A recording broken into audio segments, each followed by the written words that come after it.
All right, guys, this is the video for the physical science lab over physical and chemical changes.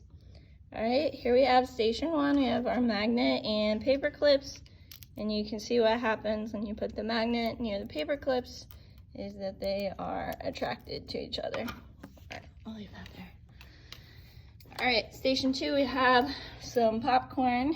Here it is. You can go off of what you're seeing here or what you know based on observations you made of popcorn before. Give me some physical properties of this. All right, moving on to station three. Okay, we have an incomplete circuit. And what's gonna happen if I touch both ends to the wood is nothing. But hopefully if I touch both ends to the foil, we can see that electricity is conducted through the wires and the light bulb lights up. Cool. All right, moving on to station four. Here's our object. You can see my garden clippers have obviously been left outside, and now they are rusty because the iron in them has reacted with oxygen in the air and produced iron oxide. All right, station five, we have this log that you're supposed to put in your fireplace. Okay, it's easy to burn, so highly flammable, and it reacts with this stuff in your fireplace. Okay, so tell me if this is a physical or chemical property. Okay, station six, we have some water. I did have some ice in there, but I guess it melted. So some more over here. You can see what happens when you put the ice in. It's gonna float at the top. Okay, if you put this weight in, it sinks to the bottom. Okay, and this has to do with the density. Okay, so ice is less dense than water, so it floats. And this weight is more dense than water, so it sinks. So tell me if density is a physical or chemical property. All right, moving here, station seven. Okay, we have 2 jars of clear liquid. So they look similar, except if you drink this one, you'll be fine.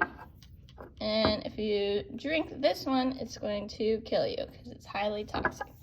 So tell me if this toxicity is a physical or chemical property. All right, station 8, I have 2 different liquids. Okay, one second, let me get pH strips. Okay, so this first one is vinegar. If I put the pH strip in there, you can see it turns bright red, okay, which indicates a pH, according to this, between 1 and 3, probably. Okay, right here we have baking soda and water. Okay, and it's turning kind of green. So, somewhere around pH of 9. And if you guys don't know what pH comes from the water in this breaking down into hydrogen and hydroxide ions, okay? So the water's breaking down into something different. Tell me if you think this is a physical or chemical property. All right. Next station, we have a triple beam balance. We're going to take the mass of the scissors. Start with this one. No, 100's too heavy. 10, 20, 30, 40, 50, 60. Looks like 70 is too much. Maybe 60 something.